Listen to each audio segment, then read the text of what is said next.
Best drinking water in the country, in Massachusetts, by the way, not for nothing. But Governor Maura Healey's alternative energy mandates are putting that drinking water at risk, from central Massachusetts all the way to Boston, with the proposed battery energy storage system on the Ware River watershed in Oakham.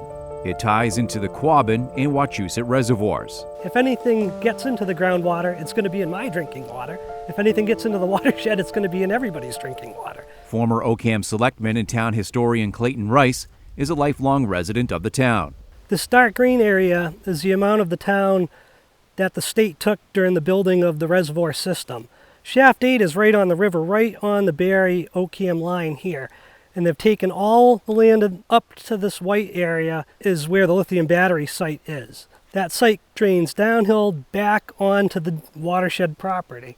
There's documentation throughout the watershed highlighting its history and stressing the importance of protecting the drinking water. But a century later, the Commonwealth is faced with a governor who is willing to put all of that at risk in exchange for the storage of 180 megawatts worth of power. You can't walk your dog, you can't ride a bicycle, you can't ride a horse, but now we can put 300 tractor-trailer truckloads of lithium batteries directly on top of it. If there was ever a fire down there, there's no way you could ever keep contaminants out of the watershed, ever. Not in a million years. Excuse me, Governor, what's your message to the people of Oakham that don't want the battery storage facility? Excuse us. Back in May, we tracked down the governor and asked her about the concerns. Like the residents of Oakham, we were ignored.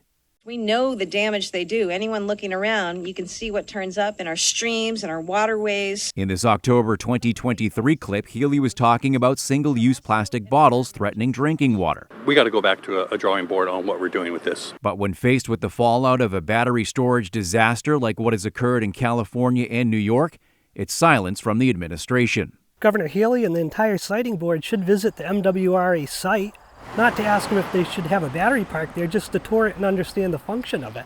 And then maybe realize how close in proximity the site is to that. And the batteries don't have that great of a track record as far as fires. If you have 300 of them, the probability of one of them catching on fire eventually seems to be fairly high. The people of Oakham are urging other communities throughout the Commonwealth to join them in the fight against this project. If spill or fire happens, everybody's going to own it. It's not going to be Oakham's problem. It's going to be the state's problem. The Fiscal Alliance Foundation is a nonpartisan nonprofit 501c3 organization. Visit our website to read more about our alternative energy policy studies, sign up for important email updates, make a tax-deductible contribution, and follow us on social media.